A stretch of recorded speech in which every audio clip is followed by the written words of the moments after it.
He is not invincible. But he acts as though he is.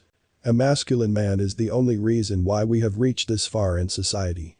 It is all those men who have taken insane initiatives in the history of mankind. Yes, even the wrong decisions. Even wars and murders. But those men were victims of their shadow. As Carl Jung describes that each man has a shadow that he conceals. But it is a beast that is capable of all comprehensible and incomprehensible evil. Nonetheless, you need to have a backbone of a masculine man to actually go through even your evil deeds. So, my claim that the world as we know it only exists because of masculine men stands. Now masculinity is described wrongly in this modern world. So wrong that it becomes something distasteful. Make no mistake. A big guy with no brains is not masculine in the least. It's just a brute. And the brutes are controlled by men with brains. Masculinity in its essence is simple. It is the ability to take initiative. Nothing else. It is the men who took initiative in the history. It is the men who decide and then do it. No matter right or wrong. It is the men who are on the brink of insanity for the masses. Because of their resolve and their firmness. It is Socrates who drank the poison.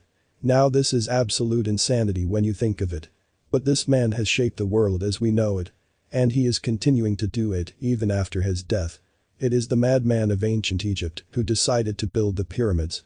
Which still stand today and are so insane that we are debating if aliens did it. Moral or immoral is not the point. It is the sheer insanity of taking masculine initiative, taking power to another level. It is the commander of an army. Leading his men and himself to certain death to save his country. It is the man who is trying to colonize Mars even though he knows that he might not be able to in his lifetime. It is a sole intellectual leading men to embrace their masculinity and to clean their rooms and get their acts together. Masculinity is nothing more than initiative taker. He is the rock of people around him. He is the lifeline of society or demise if he is malicious. The reason why I preach men to embrace masculinity is because it is their salvation. Not to mention it is absolutely the heart of mankind to progress and attempt bold ambitions. Because a feminine woman cannot do this. Simply because this is not the job of femininity. This is why the current trend of men becoming more and more feminine is utterly destructive. Because it's going to take God knows how many centuries for women to evolve to a point to bear the burden of this lack of masculinity in men. And by that time, society as we know it might not even exist. This simple trend of being whatever you want is simply wrong. Because it is blurring the lines between the two sexes. If the man and the woman become indistinguishable, then who is going to act the masculine part? Masculinity is always the one that initiates. Take the example of childbirth. A man's sperm starts the process. And then femininity is what nurtures it. Femininity is the maintainer of masculinity. Masculinity initiates and femininity maintains. This is why almost all the insane feats in history are attributed to men. Not because they are superior to women. It is because they were masculine. And a woman can also have predominant masculine side. Any woman who is decisive and strategic is a masculine woman. But it takes a lot of willpower from a woman to exercise her masculinity.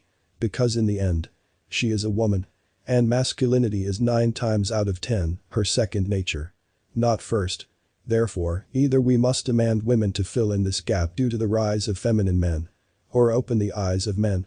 Either way it's not easy due to so many delusional people preaching equality and denying the basic natures of the sexes.